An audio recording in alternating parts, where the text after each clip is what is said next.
have such sights to show you.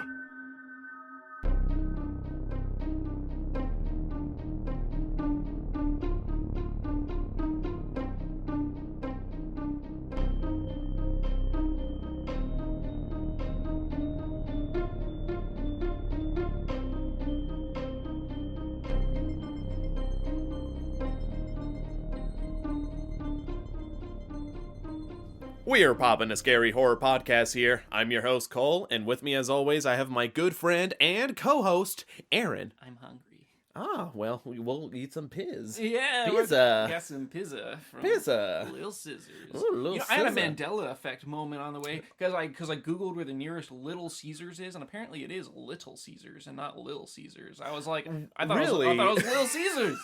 I thought I was getting lit. It's just been a while since I've been to Little Caesars, but it is Little Caesars. It's the full word, little. I think that's just kind of the problem because of the local dialect we have around here. Yeah. No one's saying, "Excuse me, would you like to get a pizza from the Little Caesars?" Right. No, it's more like, "You want a pizza from Little Caesars?" Yeah, we're not of the class that we would pronounce the full little. No, for sure. Well, sorry you had that effect, but I'm glad you were able to secure the pizza. Although I heard, contrary to popular belief, they were not hot and ready. They were not. I walked in, there was no pizzas on the rack. The guy was like, "What do you want?" I'm like, "Some pizza." And he's like, "Okay, it's going to be like 6 minutes." I was like, "That doesn't sound hot or ready to me." And then when I got the pizza, even when it was ready, it wasn't that attractive. I did not want to fuck the pizza, so they lied to me. It was not hot. But it did eventually get ready. It's basically a Tinder date gone absolutely wrong. I got catfished. Well, I'm sorry about that. Hopefully it hits a spot while we watch our next film, though, which is Wes Craven's 1996 hit Scream. I thought Yeah. that was a command. I thought you were telling me to scream. Well, thank you for that. I'm always ready for spontaneity, and I wasn't ready for that, but We were I just can't talking say. about how much you love spontaneous. Oh yes, please be spontaneous and ruin my schedule any day of the week, amigo. Keeping him on his toes. Mm-hmm. Yeah. So I gotta ask and awkwardly transition here. Yeah. So tell me everything you know about Scream. All right. I know a good amount. Ooh. I'm just kidding. I know like two things. Oh, okay. It's one of the newer movies, right? And it's like I say newer. Like we've been watching ones from 70s and 80s, but this one's like more recent. I feel like it came out after I was born at some point. And it's got the mask. It's the guy in the long mask. Like the painting. Yeah. Kind of Scream. And the other thing I remember about Scream is the parody of it in whichever scary movie that was, where he's like on the phone and he's like, "What's that? Yeah. What's that?" And that's all I know about Scream. Okay, yeah. I can answer probably a couple of those things. That was the very first scary movie that did a parody of that, which I believe came out shortly after Scream, which came out in 96, so it was after you were born. Okay. Yeah. And as for the costume itself, fun fact about this, because I've dressed up as Ghostface for Halloween. Ghostface killer. Yes, exactly. Woo! And so it's always funny anytime I've gone out on Halloween or parties, everyone's like, "Yo, Scream!" Like, they do that. Like, they're all like, "Oh, Scream, what's up, man?" You know, and I'm like, it's a Ghostface, but again, they just associate that with Scream. Yeah. And the interesting thing is with this movie, the costume came out, I believe, before the movie did. So it had already existed with this one company, and the costume itself was definitely based on the Scream painting that you're referring to. So that's why it has like the long face and everything else. Face. Yeah, but it's actually known as Ghostface. So those are a couple of hints thrown there. With me personally, I remember that costume a lot as a little kid, and I always wanted one. I had always wanted a costume, and whenever I was little, but my parents would never let me have it, probably because it had that stigma of being attached to Scream, and slasher film, and I especially wanted those Scream mask. See, here I go again, just being a problem. Those Ghostface mask where you would pump the blood through the mask and it would be pouring through. Did you ever see those? No, I hadn't. That Oh, sounds they were intense. on the rage in 2nd and 3rd grade or whenever it was. Like you would just pump it, and so it would have Pump it. blood gushing through your mask, See, and then it would be permanently stained afterwards. this is the difference between you and me. Is you had you wanted one of the pumps of the blood through the mask, but in 1st grade I had these tennis shoes that had little air pumps on the front, Ooh. and everybody wanted to pump my shoes. I don't know that it actually did anything. It was supposed to be like airflow for your feet stank or something. I don't know, but it was like a little orange button on the shoe. Those were some cool shoes. I remembered those. I never gotten any. I actually never saw them in stores, but I've seen them in movies where I think Austin Powers even makes a joke about it where he keeps pumping it. Oh, really? Because I think so. And then it was in Robin Hood Men in Tights where they have to take a break and he's like, time it. So yeah. Can't believe we're talking about pumped up kicks, am I right? Yes. Speaking of mass murders, Ooh. pumped up kicks. Yeah, absolutely. And so are you ready to slaughter some pizza slices here as we dive into the movie? That's gonna be violent. Oh yeah, it's going to be very saucy too, might I add. I'm gonna just shove it down my gullet. I got 2 pizzas specifically for the purpose that I can just roll up one and just put it down my throat like a Scooby-Doo sandwich sequence. Yeah, like a pizza burrito. Yeah! Yeah. Pizza burrito. All right. So that's what I'm most excited about. Secondarily, the movie Scream. Yeah, no, I'm definitely really excited to show you this one. I won't say too much about it to tarnish your first impressions going into it, but I want it raw. Yep. Don't poison it. Hot and ready raw. Yeah. This is the steamiest episode of Poppin the Scary we have had thus far. Poppin the Scary. And we After haven't dark. Yes, and we haven't even hit episode 10. Yeah. So we have set the bar pretty high on the steamy scale. Mm-hmm. You gotta do this stuff early so that whenever you get like tame and corporate later, somebody can uncover the unhinged early episodes and be like, "Wow, I can't believe Aaron, who is now a cardinal of the Catholic Church, said such a thing." Whatever happens in the future. Oh, yeah. Well, fortunately for me, I don't really ever plan on ending up being like the Pope. Really? Yeah. I've got a lot of goals in life. That's one of them. Well, I'll be rooting for you. I'll be your I have a Pope good wingman. shot. I've literally never been inside of a. No, I mean, I've like besides being a tourist, I've never been inside of a Catholic church. So, I think I'm on my way. Yeah. All right. Start Well, from the bottom now. Here. we just have high ladders to climb here for all our goals we Yeah. got going on. Break So the ceiling. Don't yes, let nobody yeah. tell you can't do anything. And what we're about to do is watch Scream. yes. So we will be right back. By the way, it's Wes Craven's 1996 hit Scream. So, we just got back from watching Scream. Okay, yeah, I was prepared that time. Well, It's it's a fine. less enthusiastic Scream. I could tell you were braced for it. It's more fun when it's a jump scare. You know what I mean? True. Yeah. True. Here, try again. Here, come on. Boom! Oh, okay, yeah. Yeah, It's see, they stupid got you? because I was anticipating, but I got scared a little bit there. See, and there's the lesson. I had a few of those moments in this movie. Too. Really? I was like, I know it's gonna jump scare me. I know it, but I'm gonna be scared anyway, even though I know when and where it's coming. Yeah, absolutely. So, before we kind of talk about the general plot, Aaron, initial thoughts after seeing this movie?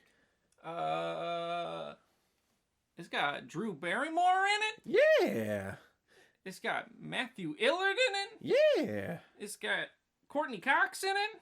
Yeah. This is a cast. Yeah. No, it's definitely a strong cast for sure. Definitely some headliners as opposed to other films where it's like, one person. Mm-hmm. That's about it. Right. So, yeah. Seems like you're pretty quiet overall. Yeah, I'm all screamed out. I ate a lot of pizza. I'm bogged down by carbs. Oh my god, no! The pizza killed you! I was like wondering because you were like coming in going, whew, oh yeah, just wait for a scream. And then afterwards you're like, yeah. ate a pizza. I ate a whole pizza. I didn't realize pizza just makes you sluggish. Have you ever eaten an entire pizza? Not since I was a teenager. Yeah. I have like a kitten stomach, so after What does that mean? I had three slices. I was tapped out. I wasn't expecting. Aaron, how was Full the pizza? A little bit of beer. I had Yeah. a whole root beer too.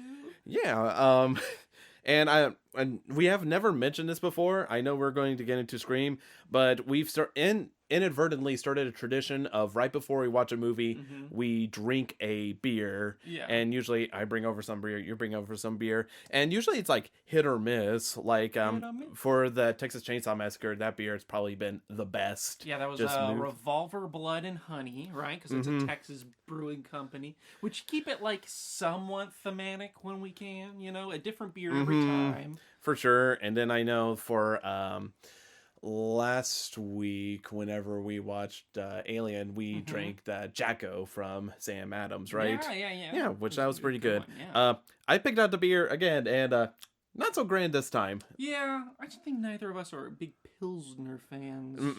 No, yeah, we tried Pilsner, and I had never tried it, and it just, I don't know, it just tastes like skunk butt, so I apologize It was for a particularly bitter one. I forget the brand of it, but yeah.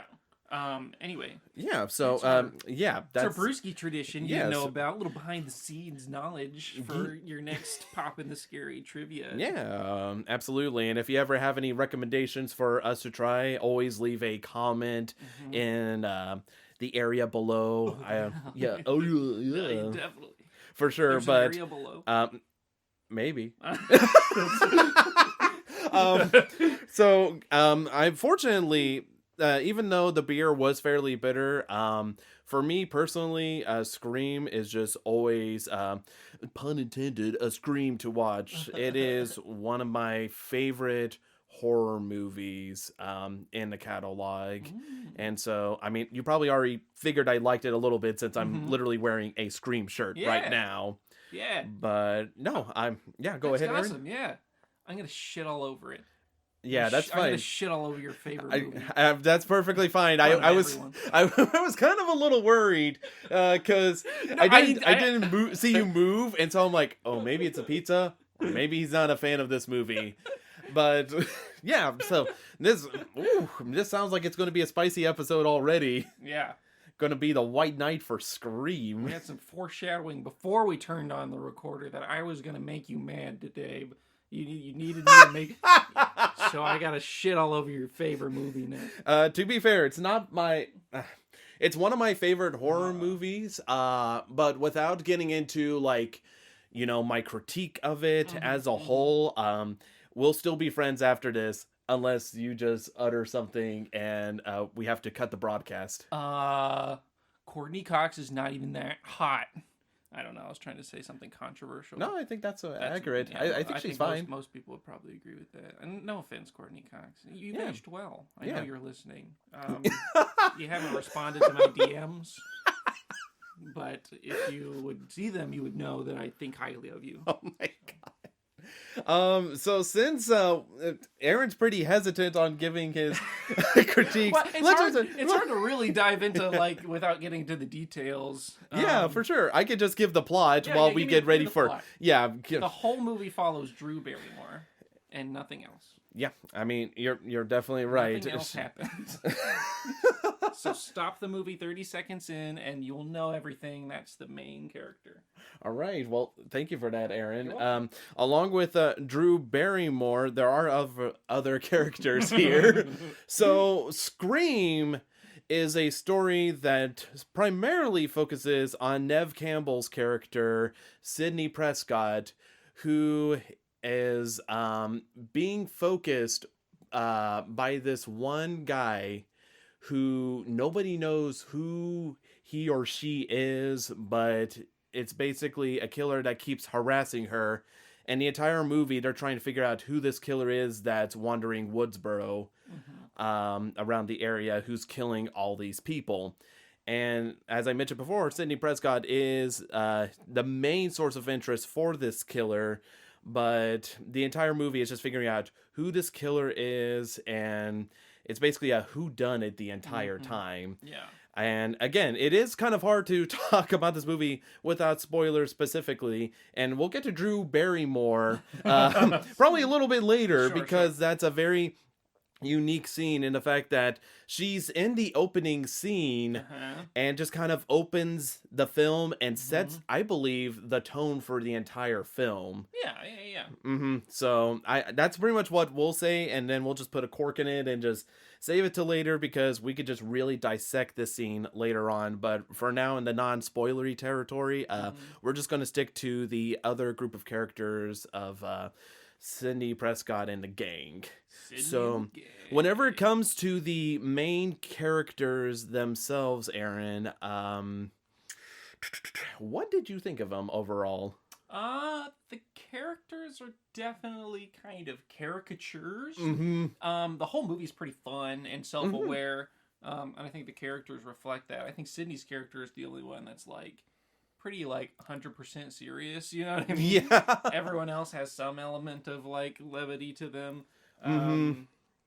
Well, I guess her and her boyfriend are both like Billy. Billy are both on the serious end of the spectrum. And then everyone else seems to be sort of wacky. And I like that. The Toad did remind me a lot of Nightmare on Elm Street, just how like it wasn't afraid to be a little silly, you know? Yeah, for sure. And it was still frightening, even the character, even the the bad guy itself in that opening scene with Drew Barrymore, and he's on the phone, and the scream guy himself is or girl or whoever is the scream voice, the playing games or whatever, kind of Saw-ish or something, almost in the beginning. Yeah, the whole movie has like a more, it doesn't take itself that seriously vibe to it, which I think benefits from, and all the characters sort of reflect that. Besides that main two, the Billy and Sydney. I would definitely agree. There are some definite over the top characters. Oh yeah. Primarily and specifically Matthew Lillard as Stu. The first time I saw this movie, I had completely forgotten like he played Shaggy. Because that's like where I know him from the most. Yeah, I think that's where a lot of people know him from. That and this film. So they're two different characters, which is like kudos to Matthew Lillard for going to opposite sides of the spectrum, where he's just hammy, over the top, obnoxious character, which the first time I saw him, just like, man, I can't believe this guy. But I don't know what it is. Repeat viewings, he just grows on me. He's like he's the high school doofus throughout, you know. And there's a couple high school. His other friend, the one that works at the movie store. Oh yeah, Randy. Randy is also a pretty big doofus, and they're just. I think a lot of the dialogue and stuff was really like, Jesus, how insensitive can you be? But like I bought it because they were like doofus high school kids. Yeah, you know what I mean? No, I think whenever it comes to high school settings, I believed that they were in high school. Yeah. Definite. I feel even though like they definitely all looked a lot older. Like they acted like high school folks. Yeah. No, so I think that I feel like each character in the group has a specific purpose, and you feel like they would hang out with each other, even though they are pretty opposite from each other. Because Sydney is pretty like straight-laced, straight to the point, and tries to be polite, even though she is kind of going through her own trauma throughout this movie. And then Tatum's just the happy-go-lucky, like, oh, lighten up, wing gal to Sydney, I feel like, throughout the whole movie. And then Billy, you feel like he's, like, wanting to be with Sydney, even though Sydney has a hard time latching on. So there's, like, this whole back-and-forth relationship there. And he's an interesting character, because throughout the whole movie, he's kind of, like, got good boyfriend and bad guy energies at the same time. He's, like, sneaking in through the window, but he's also, like, very respectful of her boundaries the whole time. Somebody who like looks like the bad boy type, but then like he seems to be pretty like polite and understanding about her trauma, and there's moments, and then there's moments where he's not, and he kind of fucks up, and so he's always balancing that line of good guy, bad guy, which is interesting in a movie where everybody's sort of the suspect. You know what I mean? For a lot of it. No, I think because all of the characters, and to go quickly over Jamie Kennedy and Matthew Lillard's characters of Randy and Stu, I feel like Randy brings to the party just that snarky level, just kind of cynical kind of human being, and then Stu, again, just the big doofus, but also like the bruh. That's usually the dynamic they bring, but because all the characters aren't like, angel human beings by any stance, it just kind of increases the pool of who the killer possibly is amongst everyone. And so I feel like, especially setting it in high school, I thought was really smart, because again, like, you've been to high school and stuff, like, and rumors, like, even though I was always out of the loop when it came to what's going on at the school, I always heard like rumors and speculations about the students themselves. So I feel like it's just the perfect environment to set this film at, which I have to give credit where credit's due, because even though Wes Craven directed the film, it was actually written by Kevin Williamson. And fun fact, you mentioned how you knew the ghost face costume from Scary Movie. Well, that was actually the original name for Scream, was Scary Movie. So that's where the people who made the parody kind of took that from. That's funny. But that would have been a good name for it too, because the whole movie was it was definitely a lot of references to classic horror, and it was it was a lot of like making fun of it too, of the tropes and of the. It worked hard to do that. So it was, it was obviously wasn't Scary Movie level of parody, but it was definitely just a parody of scary movies. Yeah, and I really want to talk about that, but I just realized there's a couple more characters need to throw in. Courtney Cox, as you mentioned, plays Gail Weathers, and I felt like her character, even though she was unlikable, she was believable. Just like that dead set. She became likable later. Yeah, she was pretty awful at the beginning, but you like understand why. She's just very cutthroat, like, is willing to do whatever it takes. But then you start to learn more about her. Again, she starts to get a little humanized a tiny bit. Right. Because in the beginning, she's like the classic media depiction of media, you know what I mean? Like a movie depiction of what a news person is, and it's like, no news person on the planet's like that. But they did give her a little bit more reason to be like the insensitive asshole she is towards the victim of trauma. Yes. Later on. Yeah. So like it does make a little bit more sense later, but in the beginning, it's definitely like all the reporters and stuff that swarm outside of the school. Oh yeah. First off, in the beginning, there's no reason for them to all be at the high school, so it's funny to me that they're all there when there's like, we're going to high school, and they're like, yeah, they don't know where the killer is, so we're gonna interview some children. Like, yeah, I mean, to be fair, they do show up at the school because students did get murdered. Right. Yeah, but I understand, like that's not where the murder happened. Yeah, but that is definitely a fair point. Right. I just think, again, like, news reporters are everywhere in Woodsboro. It's crazy. Like, they're just popping out of bushes. And it's wild because, like, so it makes more sense later why Gail Withers acts the way she does, is because she's like a national correspondent that comes in. It's not like the local news. But, like, why is this story grabbing national attention? Like, dude, it's crazy. In the beginning, it doesn't make much sense. Later on, it would be like, all right, now that's a national story. But, like, so I think that's definitely a fair point to it. Again, it's just one of those things that, your point definitely stands with her. It's not the point of like, oh man, I like her. No, she's a total jerkwad. She's a bitch. And you're like, you're not on her side in the beginning, which makes it all the more interesting whenever the director tries to then make you on her side later. And I think this succeeds to some degree. Yeah, absolutely. I will talk about one character, which I think this is your favorite character in the whole movie, and that is Deputy Dewey. I do like Dewey. Yeah, it was the one times I heard like you kind of have like a nice giggle of joy just seeing his lines played by David Arquette, which he does a really good job as like the guy who's trying to like man up, be the deputy, but he's also like just the big brother to Tatum. Uh-huh. And everybody just, it's definitely, because it's a small town, you know, so everybody sort of like knows him as Dewey, even though his name's Dwight, you know. Yes. He's stuck with the he almost has like a kid brother energy. Yes, he does. Even though he's the older brother, yeah. Yeah, which I think is great because there's a lot of moments he does. One of the things specifically I didn't really pick up until I had heard about people talking about this movie, but you know the one scene where he's talking to the sheriff, like chief of police, and he's like smoking, and he has that ice cream cone, and he licks it every time he takes a drag.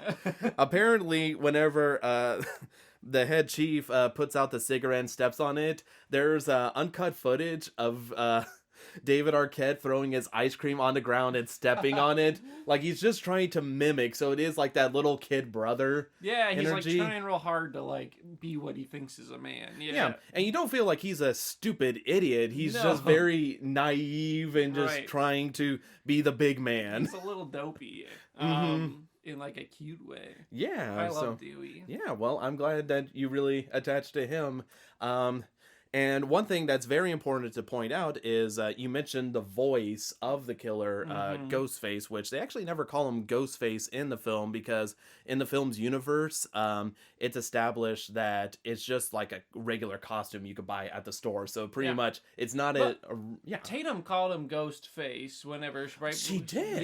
Yeah, right before. Yeah, in the garage when she was getting the beers. Okay. And somebody had the mask on. She was like, Ghostface something. Ooh, but she didn't call... There wasn't like a formal title, but you're like, get that Ghostface out of here. Yeah, but it works out. The voice of Ghostface is Roger Jackson, which probably doesn't like ring a bell to you, but he has voiced one character which I'm certain that you know. Okay. And he voiced in the Powerpuff Girls, Mojo Jojo. Jojo. Yeah, that's him. That's the same voice actor. Oh, that's funny. And I feel like hearing his voice, he does like a solid job of just kind of being like that kind of like screwing around with you voice while at the same time clearly being like a menace. Right, he's like charismatic, you know, flirtatious even at times. Yes. But yeah, also then deranged, especially when you don't do what he wants you to do. He's yelling at you and stuff. Yeah, it's cool how he just turns on a dime. I think his phone presence is probably the scariest part of him. No, because like again, I know you mentioned with Freddy how he's kind of like more of the Jim Carrey thing, and just hearing his voice, it's like one of those things that it is kind of like a tiny bit like, you know, oh man, he's like a wise guy kind of like snarky thing, but he clearly has a menacing presence behind him. Whereas with like Freddy, he's only menacing if he's right about to kill you. Right. So I think it's major props to Roger Jackson for being able to have that performance just through a phone. Right. You know, so it is very unsettling. I definitely would not want that phone call at any point, even in broad daylight. Especially, in the very opening scene with Drew Barrymore. She's living in like a full glass house. How many windows you got, girl? I know. Buy some blinds. Save a life. Oh man, you're just ready to tear into that Drew Barrymore scene. I'm ready to tear into Drew Barrymore. Before diving into my DMs. I'm gonna fuck some celebrity. Oh my gosh, you're targeting both Courtney Cox and Drew Barrymore. I haven't seen either of them in 20 years. I hope they stand to the test of time. Well, you could find pictures of them probably. I could Google it, but I'm too busy in their DMs. That's where all my internet time is.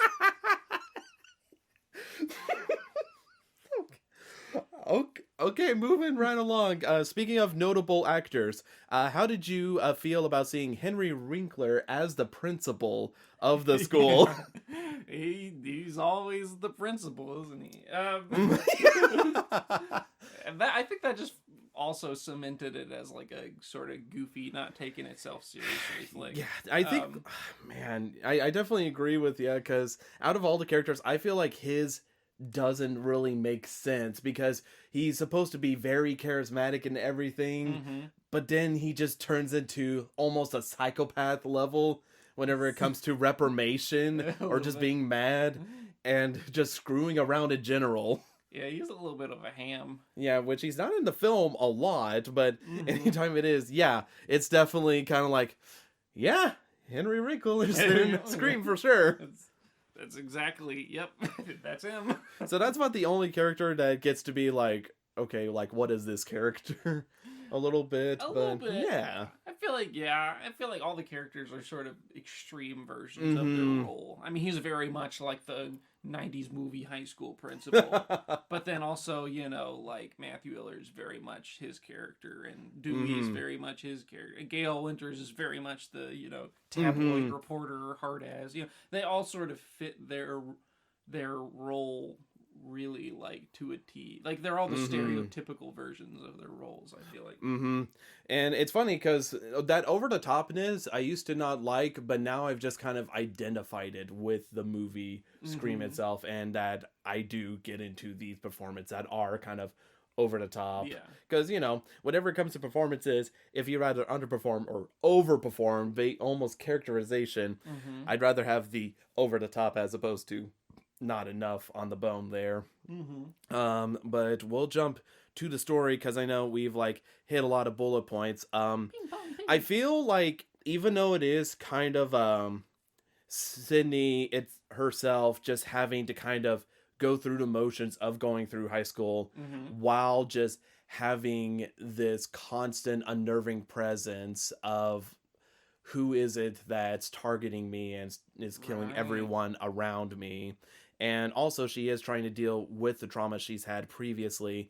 While I wouldn't say the story is like so gripping where it's just like super fast paced a lot of the time, or it's not even like Nightmare on Elm Street level where the kids are just kind of afraid of falling asleep, which is like a constant battle. I still enjoy the story and its pacing, and because of its pacing, I feel like it provides a lot of time to get to know quite a few of the characters. Again, I feel like Sydney Prescott is probably my favorite final girl, but it does have a lot of credit to the fact that you get to know a lot about her, who she is, where she came from, and kind of how she is as a character. So it allows you to get attached more to where you really want to see her succeed. So I think she's really similar to the final girl in Nightmare on Elm Street, of course. Nancy. Nancy. Which obviously both directed by Wes Craven. Yes. And they feel very similar in like they're both fighters. They're both like have some sort of familial connection to past trauma with the killer that's then pursuing them now. And then they both work to fight back, Yeah. And I got to mention this because I forgot to hit this bullet point. So, the one scene where the principal is trying to investigate the sound, and he looks down in the hallway. He's like, "What'd you say?" Yeah, and it's the guy, the janitor in Freddy's sweater. Or yeah, whatever. that's Wes Craven. That's him. Yeah, that's him. That's so funny. it's just like a little silly cameo of him dressed up like Freddy there. But in Nightmare on Elm Street, like whenever she's having one of her dream delusions or whatever, like Freddy is the janitor at one point, isn't he? He's the hallway monitor. Hall monitor, yeah. It kind of gave me that vibe. But... No, it definitely did. So it's funny you made that correlation. And one other point a lot of people have pointed out is the boyfriends love coming through the window. Have you noticed that in both Nightmare on Elm Street and Scream? Yeah. Well, I mean, I feel like he kind of, in this one, it definitely sets up for a little bit more tension. I mean, both of them is like somebody's coming through the window, you know what I mean? Which is always like, it's either a good presence, it's the boyfriend, or it's a bad presence, it's the killer. You know what I mean? So it kind of, it's like it's an open portal for ambiguity. But getting back with the story itself, I had to throw in that Wes Craven trivia and whatnot. I do feel like because it is a slower pace and it's not just everybody's like dying real quick or dropping like flies. It allows just more speculation because I feel like the dialogue, even if it is hammy, is really good, especially on Randy's part. Whenever it just comes to him kind of, again, his brain is just that cynical, just kind of like thinking about stuff. He's like, well, you could be the killer. You have like this motive and everything else. And I feel like it just continues to build that tension and uncertainty throughout the whole film. There's a lot of characters that just like contemplate who done it, you know what I mean? And a lot of it makes sense because there's a murder mystery happening in the town and the killer's on the loose or whatever. But even like that scene where Sydney's in the bathroom stalls and like the cheerleader and that other girl, yeah. like, what if this person did, you know? So I mean, yeah, there's a lot of like yeah, there's a lot of that discussion, and a lot of discussion linked directly to horror movies and horror movie analogies, you know, like right from the get-go, you know, even right in that opening scene, I don't think it's a spoiler to say, you know, whenever Drew Barrymore is talking on the phone with the Scream McGee, right, with Ghostface Killer, she's getting like trivia questions about her favorite horror movies, you know what I mean? And like that's what's a life or death. So that's a constant theme throughout the whole thing. And Randy's character is just like he's a horror movie super fan kind of guy. Or he's just a movie fan, I guess. Yeah, and I thought you would. I'm surprised you didn't end up liking his character the most. Because he's constantly just talking about the tropes itself that you've mentioned previously. So and. Whenever this film did come out, it kind of revitalized the horror genre, because you have to think, like, whenever Halloween, Friday the 13th, like, all these films came out, there was just a slew of slashers. I mean, that's why there's the term 80s slasher, because it was just done repeatedly to the point where it just kind of ran itself to the ground. So then you have this movie, which is kind of almost acknowledging the tropes tongue-in-cheek style and running with it to create this film, which I definitely think gives it that unique identity that I definitely like a ton. So it definitely, whenever it came out, just slapping my metal. Anyways, and so even though the story is very slow paced, as I mentioned, I feel like it follows a good pace to where you do get attached to all of the characters, which is pretty rare for a horror film, that you feel like there is something likable in each of the characters. And you get a little more than just characters that are waiting to be cut down with like a machete. Right. Yeah, it didn't feel quite like that. Yeah, they did feel like caricatures to me, but they all were just like, they all served purpose, you know what I mean? And none of them were so, even the ones that could be annoying weren't like on the screen long enough to be a nuisance, unlike many classic slashers we've watched so far. Yes. There's a Franklin or somebody who's just like, shut up, dude. It's definitely kind of nice to not have that insufferable survivor, as I call it. And whenever the killer does pop up, Ghostface, he obviously doesn't talk whenever he's like on the hunt, since he only talks on the phone just to kind of screw with them. How did you feel story-wise, like how Ghostface was implemented anytime he appeared throughout the film? I liked Ghostface's like human appearance. He felt like one of the most human killers to me so far, because there's like really supernatural elements to a lot of these like 70s, 80s slashers that we've watched so far. And Ghostface Killer didn't feel magical. He just felt like a guy that kind of planned out his kills in advance, just kind of like a psychopath, you know what I mean? Yeah. So, and especially when you see him in the house, you know, like people are getting peeks of him, like on the hunt or whatever. Like even if it's just the camera, even if it's just the audience that gets a little glimpse of him running through the woods or into the house or whatever. And it's like, he doesn't know, he's not omnipresent. He doesn't know where the survivors are that he's looking to knife down at any time. It's just, he has that sort of omnipresent feel whenever he's on the phone with you, because he's like looking through your windows or whatever. But even then, and I can't really talk specifics, but even then there are moments where there are details he doesn't know, and the people that are on the phone sort of figure things out about him, about where he is and how he's spying on them. Yeah, so, and this is definitely one of the things that, you know, normally whenever people see, like, their favorite slasher, they love just seeing them, like, you know, do, like, you know, total carnage coming through, unstoppable force. I love how many times he absolutely gets wrecked by stuff. He gets fucked a lot. And it seems like, especially whenever he's fighting like off women, you know, the people that you would think are like the weakest, once you catch them, you can stab them and you're good. is like, no, these women are kicking his ass. No, and I just love seeing him take spills or hits, and it's just so great because it's like almost like slapsticky Home Alone style Yeah. sort of stuff going on there. Like So he gets hit in the shin at one point by somebody's like weak leg who's on the ground, and he like does like a full flip onto the ground. It's no, it's terrific.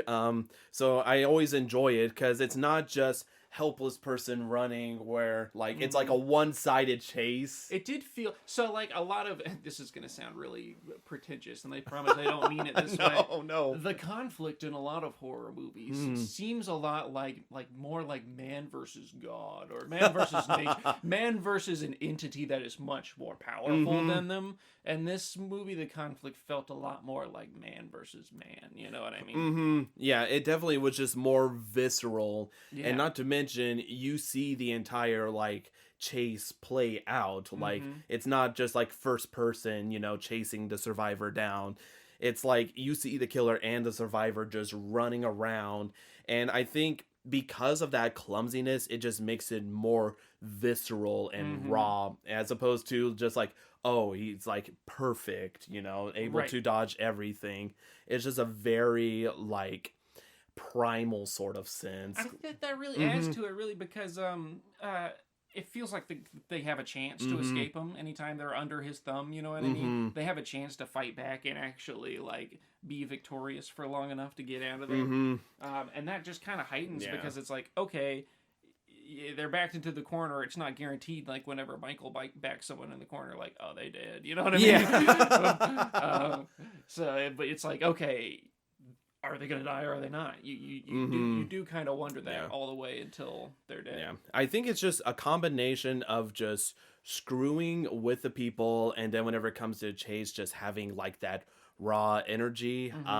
Why he's like one of my favorite slashers. I mean, he's probably like, Jason is probably still my number one, but just barely right beneath him. Like a very close second, it is Ghostface, just because I just enjoy that. I kind of get the best of both worlds. I feel like he is an actual threat, but also just really entertaining to watch. Let's see. I'm trying to think of any other bullet points to hit or anything like that. I feel like the music is like pretty good, like whether they choose picks or music, it never hits me like, oh yeah, this is like the Scream theme, going around. But it definitely fits the mood, which I think definitely is kind of nice, because even though it is nice to have the iconic, John Carpenter score, or even Henry Manfredini's score in Friday the 13th, it is kind of nice just to have one where it's just like, okay, it just flows through and you're just kind of in the chase, in the moment of everything. Right. And like I mentioned before, I think the setting's terrific. I think it's great just where they go from the high school to like each other's houses. Yeah, it's like a rural little town, and whenever they're at a house, it's kind of out of the way. And there's always that element of like, if they call the police, it's going to take a while for them to show up.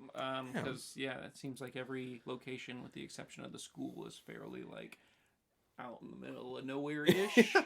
It's not necessarily the suburbs. It's it's a little in the sticks, but still in town. So like, it's like reasonable that people live out here, but like it's not like you're house to house. It's not that kind of situation. It's not that Halloween type of feel where they can run and scream to their neighbors. Yeah, I will say the one thing that I also like about it is it kind of plays it realistically, in a sense, that the fact that because there's been these killings and Sydney is obviously terrified of what is going on, that you have a couple of jackwagons dress up and just run around just trying to scare her throughout the school. I mean, there's literally one scene where you're like R2-D2 level scream. And so even though the movie at times is fairly mean to Sydney herself, I do think it is fairly appropriate, because that's just kind of what I remember in high school. Like, you just have these people that just... Oh, yeah. I said some things in high school that were probably reaching towards that level, just because I don't think you really develop empathy until, like... absolutely not. I don't know, you're like 17, 18, then maybe you start to develop empathy, but like... And that's something we could probably touch more a little bit, because I know that's like barely slight spoiler, but that again just kind of plays into the menace of Ghostface and the fact that everyone could get this costume anywhere and just screw around. So with keeping that in mind, Aaron, do you have any more things you liked about the film, things not so much liked about the film, without jumping to the spoilerinos?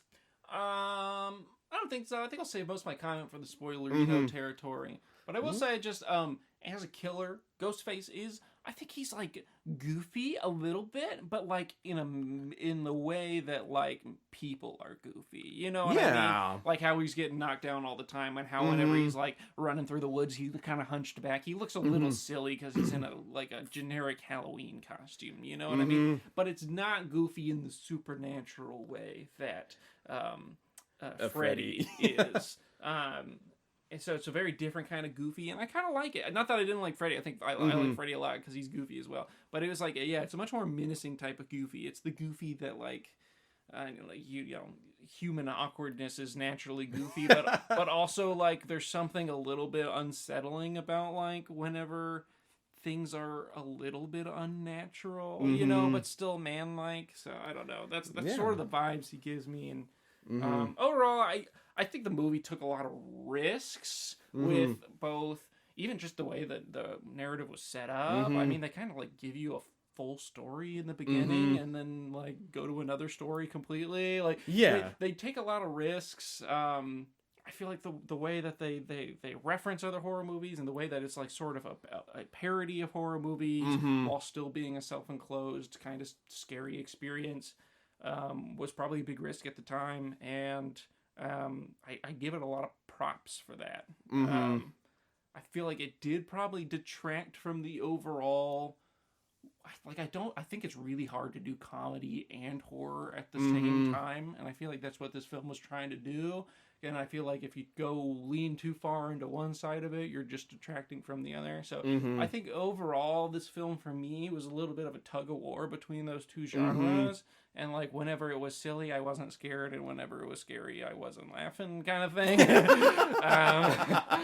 And so that sort of push-pull, I didn't think was always successful, but I do give a lot of props for that. So that's sort of my overall no spoiler thoughts of the film. Absolutely. And what kind of number would you rate on Scream? Because it wasn't trying to be too serious, I'm giving it like a more higher score than I think I would be if it like was doing the same things it was doing and then like didn't have the jokes and didn't have the Dewey moments and stuff. You know what I mean? I'm ready. I got the shield up. I got everything. I give it like a 5.5. Okay.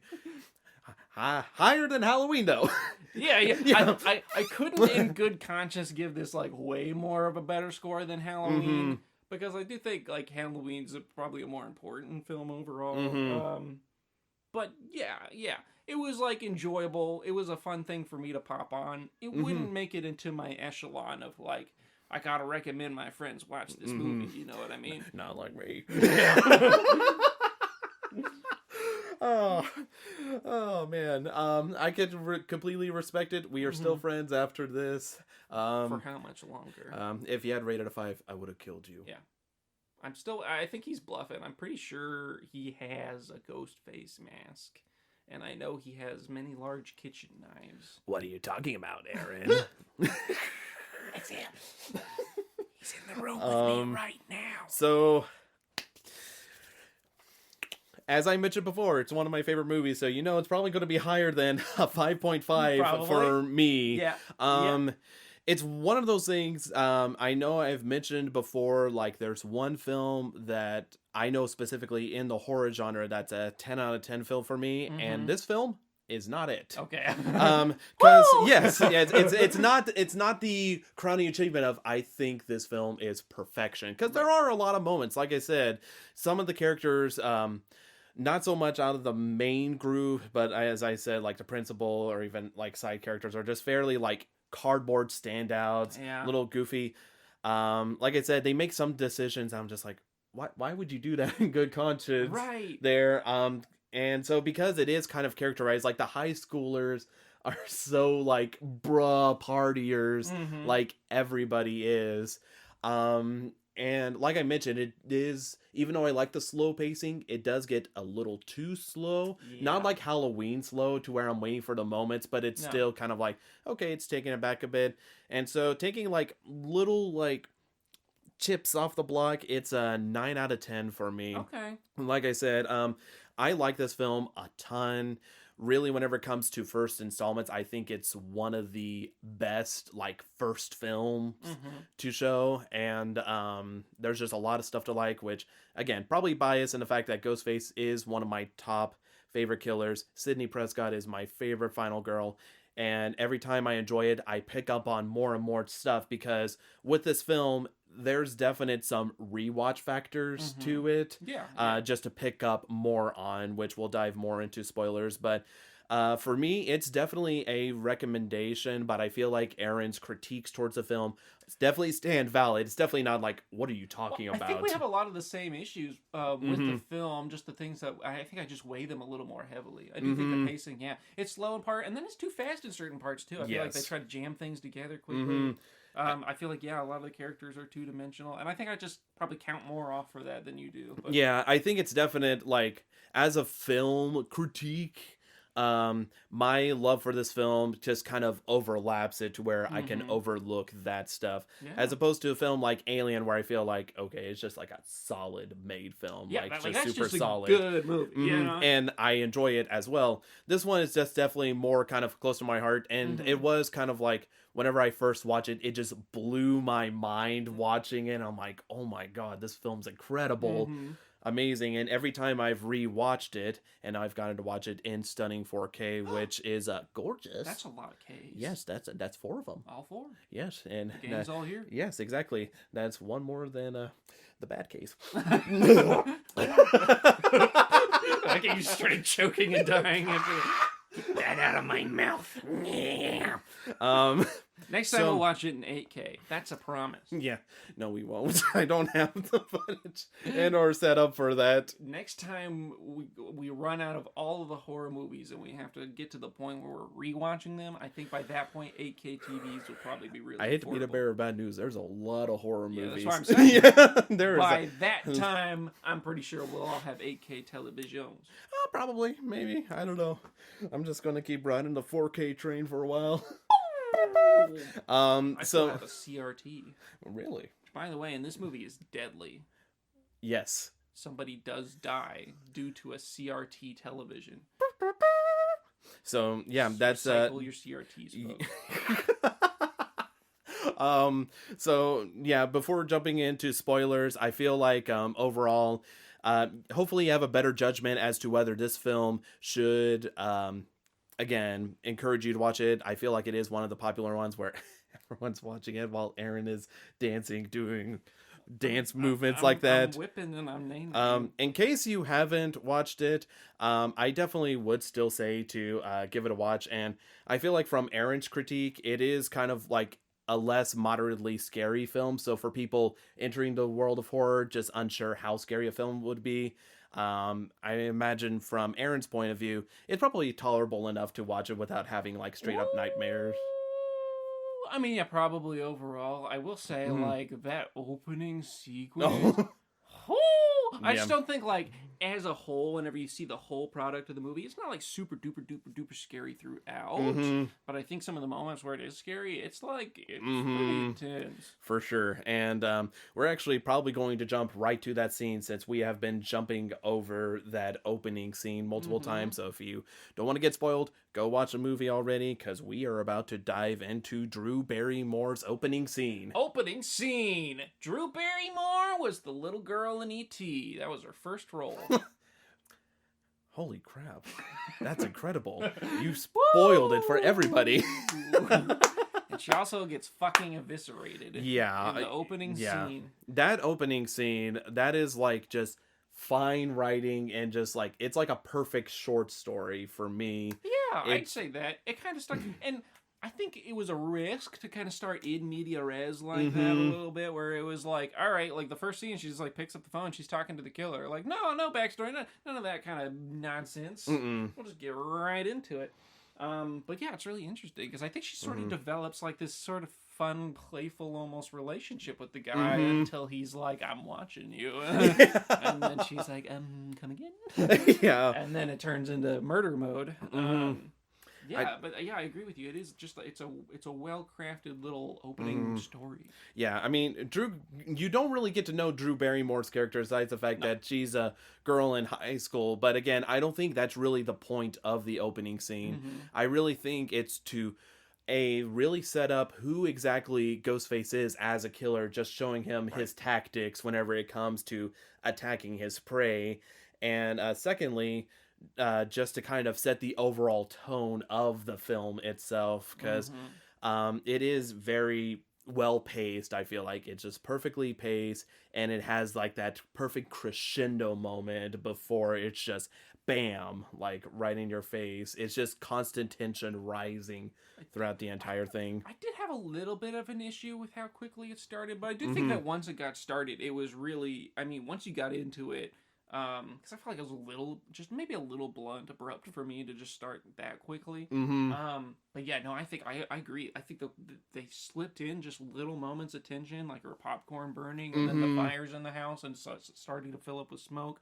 Even though that doesn't really translate to a real danger by the end of it, it's still like another thing your mind is like keeping track of. Like, okay, and there's a fire in the kitchen. Yeah. Okay, and her boyfriend's tied up outside. Okay, and and so it's like all these little factors that, yeah, I think it was really, really well crafted. And then the parents are coming home, and then all these little details where she's trying to figure out, she's trying to play this sort of game with him and survive, and at the same time, like, the audience is sort of doing the same. Like, all right, what's her path out? Yeah, So exactly. It's really interesting.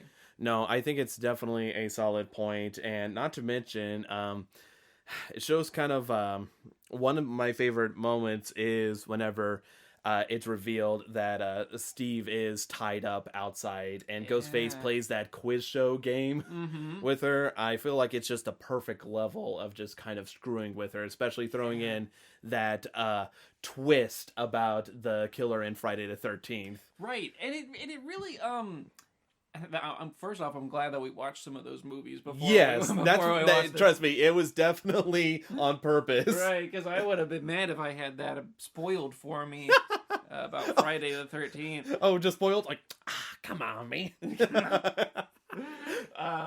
But I think that was, it was interesting because she's sort of like being playful with him, and I think that kind of sets up, like, in a almost subtle-ish kind of way, how immoral people, which they touch on later, people that have sex and people that do drugs and people that sin at all are the girls that get killed first, right? And so, like, even though she really didn't do anything bad with this guy who just kind of called her up out of the blue and she didn't seem to know who he was or what he wanted, she does lie to him at first and be like, I don't have a boyfriend. Like, oh, you need to take me out on a date? Exactly. And she's like kind of all for it until he says, like, I'm looking at you right now. Yeah. She's like, ah! Yeah. And then she's like, I lied. I have a boyfriend. His name's Steve. And it's like, they already know. The killer already knows because he's tied up outside on the porch. So, yeah, like, really well crafted. That would be one of the parts that I would be, now knowing how it ends, to go back and watch it again. Yeah, for sure. And one final thing, because I think I know a perfect transition to talk about that scene to the next major spoiler. But another point that I did think was kind of like sad is the fact that whenever her parents do get home, she's like right there and she's trying to call for help, but her throat's just like slashed and she's just only able to whisper. And not to mention, the parents hear her like dying, like on the phone. Cries, drag. So I feel like it's just, again, just a well-crafted scene, right? And it just is enjoyable every single time. Like, there's not a moment that's like, okay, get to this. Right. His parents need some fucking peripheral visions with them. Oh my god, yeah. She was like right there on the porch, just like trying to choke out some words, and they're like, we don't see anything out of the corner of our eyes. Very standard sized porch.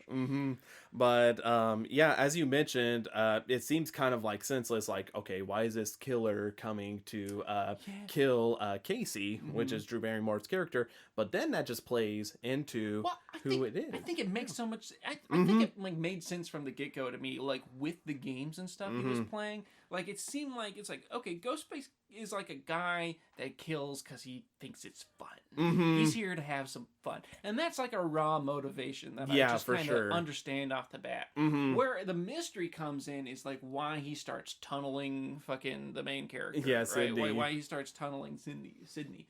And that's where you're like, okay, who is Sydney to her that like, and then so you start exploring, you know, is it her dad? Is it her boyfriend? Is it one of her friends? You know what I mean? And you know, the answer ends up being a hodgepodge of you know, it might be more A and C, you know what I mean? Whenever you're taking a multiple choice. I do have a question for the speller territory. Spell Oogie Boogie. Yes. Okay. I'm listening. What's your question? I said spell Oogie Boogie. Oh, spell Oogie Boogie. That's my question. I accidentally said speller instead of spoiler. So I just screwed up. OOGIEBOOGIE.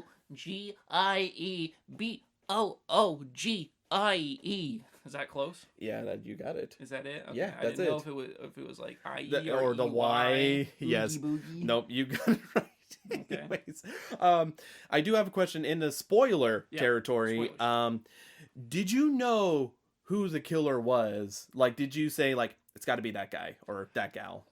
Okay, so early on, I picked up on like the little hints they started dropping about the dad, and I was like, oh, the dad's out on conference. Like, oh man, it's gotta be the dad, right? And so I kind of pinned that as like, that's gotta be the killer early on. And then like halfway through the movie, whenever they started dropping like more hints that it was gonna be the dad, I was like, oh, it can't be the dad, because they're like really hitting the hand, they're really pointing the finger there. And I was like, that would be too obvious. So by that point I was like up in the air, and anytime they would like lean the needle towards one person or another, I would be inclined to agree with them. I'd be like, oh, is it Billy? And then like Billy gets killed, quote unquote. So I was like, oh no, it's not Billy. And then it ends up being Billy later. And then like, you know, in the dad's car, I was like, it can't be the dad. But then they find the dad's car there, and I was like, it's gotta be the dad. Or like maybe the dad knows that this was going to happen on the anniversary of his wife's death, and so he's trying to hunt the killer or something. Maybe it's not the dad, but then he was just taken hostage, and that was the explanation.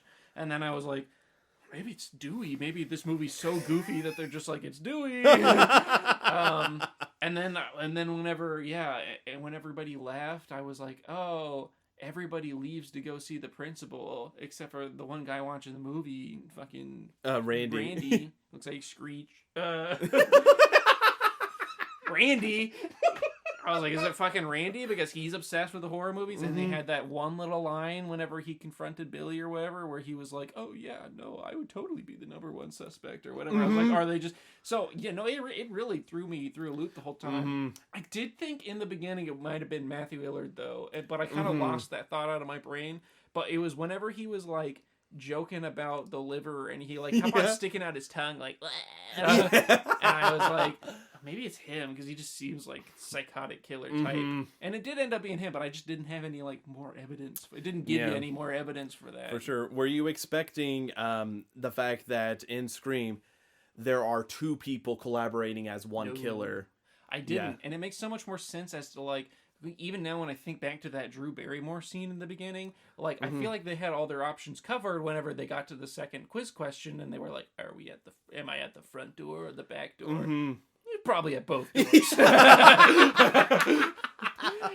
It also solves like, because the only like kind of, it wasn't really supernatural, but the only like kind of supernatural element to this killer was that like he managed to like to gut people and hang them up so quickly, you know what I mean, and then get out of there. And I was like, oh, like that makes sense if there's two of them. They can kind of teamwork that. So yeah, like. In retrospect, it's fun to look back at that, but I didn't know until there were two of them. I was like, oh, there can be two people. Yeah. Like it would, that part was like, oh, okay. Yeah, I think it would be very hard for most people just to assume, oh, there's two people, because again, we really only ever see the one killer, even though there are like moments where like, well, it can't be this person because we saw like Billy come through, which again, that's the that's a funny thing because whenever I always had to throw this point out, whenever Sydney's first chased by Ghostface and she's like, oh, I don't like scary movies, they're stupid, they should run out the front door instead of upstairs, and then she runs upstairs whenever the killer arrives, but then Billy arrives through the window and then drops the cell phone, and so again it's just kind of like showing like, oh, he might be the killer. And then of course it's a lot of like screwing with the audience, so I think especially whenever they watched it, they weren't expecting two people to be collaborating as one killer. Right. So I think that's like one of the best strengths that Scream has, is the fact that it took the horror genre and again just kind of flipped what was expected by throwing in the two killers, and that being Billy and Stu, which I think I could, whenever they start explaining everything, I buy into it. I'm like, I can buy this. Yeah. And it makes sense because, like, especially as you ramp up towards the end, Billy's just like dropping movie references over and over as he gets like more excited because he's killing people, I guess. And it makes so much more sense at the end where he's just like, like he's a horror movie nut, and he's like, I'm making the next horror story. You know what I mean? Yeah. It's like you kind of get his motivation combined with them being too like not like psychologically well. No, boys. They definitely are not. They're just two teenage boys that are like, killing, you know what I mean? So yeah, like I totally bought it, and I think that was really clever. Like, and one of the things that I don't have any problem with the exception of some like cheesy lines or whatever, is the writing. I think it was written very well. Overall plot structure. Yeah. I have problems with how they paced it in parts, and like some of the extraneous things that they tossed in, and some of the line, like dialogue wise. But as far as like the core plot structure goes, the little details they toss in, even like, I guess the one problem I do have is people tend to like die and then come back at the end over and over. Yeah, there's a lot of that. There's a lot of back and forth. Yeah, it's a crazy finale. Right, like even Dewey's like alive at the end, even though he's like kind of out for all of it. I was like, okay, Dewey's not dead. Like, for them being killers, they sure didn't kill a lot of the people they stabbed. Yeah, that was kind of like the one thing that I do have a tiny bit of an issue, but again, I just play off the fact that they're clearly just unhinged human beings, is the fact that they kind of celebrate too early. Yeah. They think like, okay, we got Sydney cornered, we're just again divulging our evil plan and our motives behind it. And then to prepare, because they have it all planned out where they're like, okay, we're going to frame it as Sydney's dad because this is the anniversary of your mom's death. And so you're going to die by his hand, and he's going to kill himself. We're just going to be left for dead, but still alive. So they stab each other. Right. So the entire finale, as Sydney gets away, they're having to be wounded, especially Stu. Stu just got wrecked. He did. He got by Billy multiple times. So yeah. I kind of thought that's how it was going to end, was that they both become too unhinged and start killing each other or something. But not quite that ending, but no. And I feel like when it comes to the killers, it's not one of those things where I'm like, I feel cheated, like there's no way I could have guessed it was them. I feel like it is pretty well deserved, although they do they try to throw some red herrings and stuff to throw it off. Like, I go back to Henry Winkler, which I do not have a problem with. I think he's a fantastic actor, but just as the role of the principal, like, why was he staring at himself in the mirror with the ghost face mask going boo? Like, he was clearly upset that two people were pretending to be Ghostface or at the school to torment Sydney, but and then they give you that scene, like, and he threatens the students' lives, like, I ought to kill you all with these scissors, right? Yeah, and I don't think that was like, I don't even think that whoever wrote those bits in was like thought that anyone would realistically think it was the principal. Like, I don't even know that they sold themselves on that idea. I think they were just throwing red herrings everywhere just to kind of cover the fact that it is off trails, Stu and Billy that are the ones killing. Which again, it definitely makes a very, very tense scene because it's just the gravity of the situation, especially because Sydney had just decided, like, okay, I've just been very reluctant to give myself to somebody since I just have so many trust issues and still traumatized by my mother's death, that once she does decide to give herself to Billy, that's whenever she just realizes, oh my God, you guys are the killers. And so it's just that vulnerability and just kind of psychological warfare going on there. And even Stu makes a joke, be like, you're not a virgin anymore, you gotta die. He's throwing in like these over the top deliveries, which again, I do, even though it is, I agree with you, a little bit tug of war between comedy and horror. I appreciate that aspect. For me, it's a perfect blend to where I can enjoy it and drink it down. It's not like the most terrifying movie. No. So if it's like between the two, it's just more of a thriller. That's kind of what I call it, but I still label it as a horror movie, even though it's not that scary. But there's just a lot of good, funny moments. Especially just, again, like them being hammy over the top with that final scene, and they could be over the top and still like menaces, I feel like, and it does lead to some crazy chase scenes, again ending up with Matthew Lillard's head being crushed by that TV. Yeah. So many of the kills were really goofy to me, like not really believable. Like Tatum yeah, the garage door. That's not how garage doors work. I do like that, but you're right. The garage door thing, I think it was creative. I give them points for creativity, but like of all the people that came back to life, they like stabbed and shot like 3 people, and like those people came back. But then Tatum like gets mildly crushed by a garage door, and she's just like mangled. Yeah, she completely mangled. It's funny because there's one shot I see of Ghostface looking up at Tatum, crushed by the garage door, and he just stares there for a bit, almost like, that worked? Yeah. All right. Yeah, it just moves right along. Tatum, who has the force to throw beer bottles at such a velocity that they just explode on impact. It's so good. I just love, again, in the fridge door smacked up upside the head. Oh, I just enjoy those moments, again, where the survivors like can throw a punch. Every survivor is like the kid in Home Alone.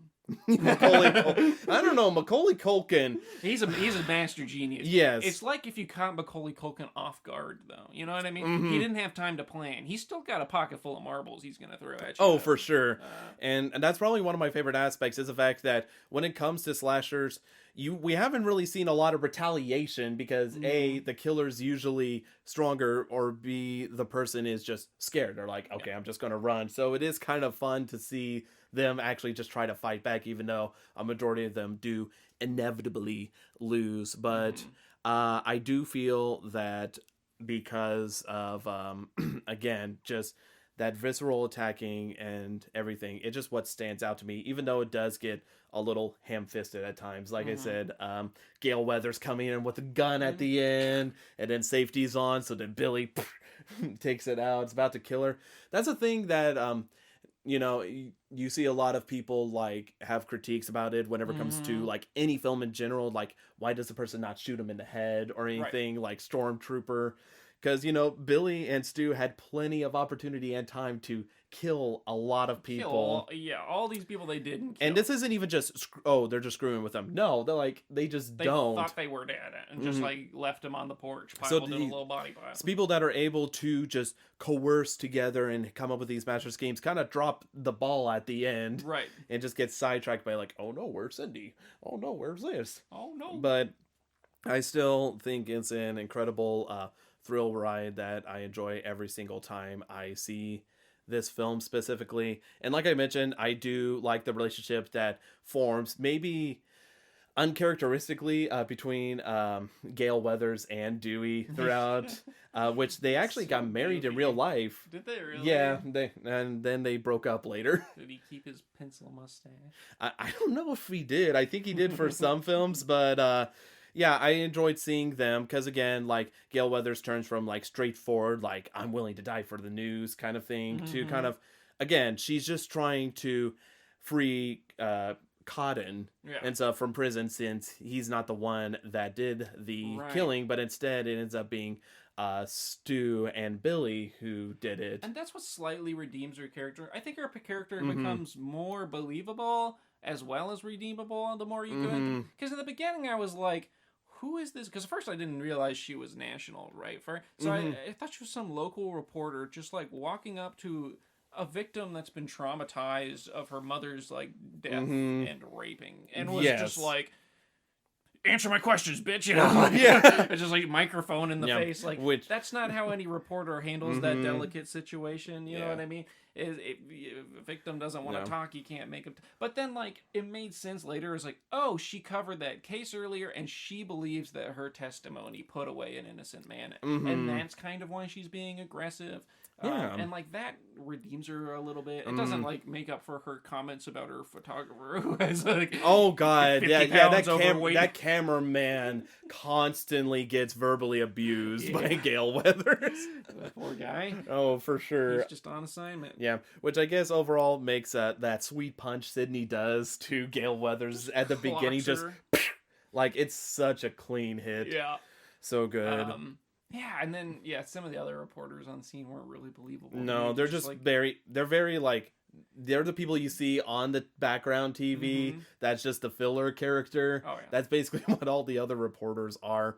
The other thing that, again, I have a little bit of an issue with, and like I have a hard time believing, maybe not so much this universe, but in general, is whenever Randy gets a call about the principal being dead, that the high school's like, oh bro, we gotta go to the football field and see a corpse. Woo! I'm glad he's fucking dead. Which does leave Randy alone to be drunk on the couch. Yeah. Which has one of my favorite scenes where he's like, he's right behind you, Jamie. Right behind you. As Ghostface is slowly walking up.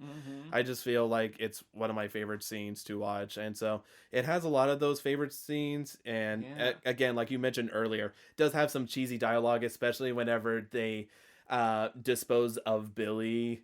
Like, I like it, but I admit it is unbelievably cheesy whenever Randy's like, in horror movies, this is the part where the killer raises up one final time. Right. And then Not in my movie. Yeah. It was a little over the top. I did like that little Plato's cave moment, right? Where, they had the fucking Randy was watching and the killer was behind him and he's talking about Jamie Lee Curtis. He's watching one screen, right? Yes. But then the newscaster is in the van watching the hidden camera on a 30-second delay. Yeah. And he's the one saying Ghostface is right behind you. It's like the double Plato's cave, which is the reality, I like how you were able to have a literary connection here. Just a sprinkle of philosophy on it. I know. Who knew we were going to be educated? This is apparatus theory. Give it a Google. But I think it's just an overall well-written scene, which I think there are a lot of moments I'm like, man, that was well-written. I really like that a ton. And one thing that's not well-written that I still don't understand is why Sydney decides to don the Ghostface outfit. And again, she chooses to screw with the killers with the voice. Yeah. And I feel like it's just more for the audience's enjoyment as opposed to realistically, why would you do all this? And that, I feel like, could have been more effective if it was planned and paced out a little better. Like, if there was a little bit more length, she had a little bit more of a leap ahead of the killers, and the police weren't about to show up, and she had to take care of the situation herself or something, and she wanted to make sure she got poetic justice. I think I'd buy a little bit more, but I think towards the end is really where the pacing was just like, all right, all these things have to happen, and that's why it feels like we're playing Dungeons and Dragons 5th edition or something, like people are dying and they pop up next turn. You know what I mean? No, it's definitely true. Just like 1 HP. Okay, I'm back up. And even though there are moments like that, like, Sydney just grabbing the voice modulator for Ghostface and wearing the outfit, everyone rising back up. It's like goofy and stupid, but I think it just adds the charm for me personally. So it's one of those things that I can see most people not liking that, but for me, it's just like, oh man, I'm sorry, I just love that. It's like a B movie for me, you know what I mean? But it's like a really good fun B movie. It's like I would enjoy watching this at a party with some friends. Which is good, because even though you did get a 5.5, I'm glad there's still like stuff to enjoy from it. We've yet to watch a movie where I'm just like falling asleep during it. I shouldn't even say that. We've yet to watch a movie that like bored me at all. It's just like, I have some issues with the story and the pacing there where it didn't grip, and it's probably not going to stay with me as long as some of these other movies, like Alien, like Texas Chainsaw Massacre, like some of the ones that scored really high scores for me, were going to stick with me for a long time because of how like impactful they were. I didn't feel like this was one of those. I felt like this was a little more fun. But there's nothing wrong with that. Yeah. No, I think that's and I feel like that's fair because There's really not a whole lot of movies. Like, even my favorite movie of all time is Donnie Darko, and people like a lot of times be like, why is that your favorite movie? Like, I love Donnie Darko. Yeah, me too. I don't think it's like, I don't think it's a masterpiece, but it's like, it's pretty good, and it sticks with me. Yes, and that's how it is with me. It's like my favorite movie of all time. That's one of my 10 out of 10s, like I mentioned previously. So, but even that, like, I can understand why people don't like it. So there's rarely a film that I'm like, what are you talking about? So I'm comfortably still happy at the 9. Rewatch Scream multiple times. Like I said, I'm definitely always going to revisit this film time and time again. But any other closing thoughts or ideas or any other critiques you had toward this film as a whole, Aaron? They should have had David Schwimmer be Dewey. David Schwimmer. We just need more of the Friends cast. Just a friend scream. Yeah! In fact, let's get Jennifer Aniston as Sydney, and I want Ghostface to be played by the soup Nazi from Seinfeld. That's not Friends. No. It's all the same. Are you sure? Fine, you want a real bad guy? He's going to be played by Kramer. You're welcome. No. Hey there. Making popcorn? You like scary movies, Jerry? Who is this? It's me, Jerry. Kramer as Ghostface. Make it happen for the new Scream 5 movie that's coming out. Scream 5. Yeah. Set up the Laugh Factory. Yep. So I don't think there's much else to point out, a recommendation. So I guess I'll just jump over to our very next film we're going to watch for our next episode. I'll give you a little bit of teaser. You have mentioned the title of this film once. In my entire life? No, I mean in this episode. Today? Yeah, today. Yeah, it was like a throwaway line. You're like, oh yeah, it's just like this movie. I don't even remember what I had for breakfast today. My memory is not that great. It's all good. All right. And this film comes 8 years after Scream. Okay. And it's directed by James Wan. James Bond, huh? Yeah, and the only line I'll give you is, I want to play a game. Saw! Yeah, we're going to watch Saw next. I was like, we're watching a scary movie? Okay, Saw, that's the other movie I mentioned tonight. So, thank you guys for... Thank you guys for listening to this episode. Stay tuned for our follow-up episode, as we'll be Poppin the Scary with James Wan's Saw. Saw! Saw you next time. I saw that coming. That one was grammatically correct. Yes. Be sure to subscribe to our YouTube, Castbox, or iTunes platforms to stay up to date when new episodes drop. To see what Aaron and I are up to, check out our respective Twitter accounts. For me, it is @ColeKirkVA, and for Aaron, it is @AnimalGameDev. Thank you all so much for listening to our podcast. We'll speak to you all again next time when we're poppin' the scary.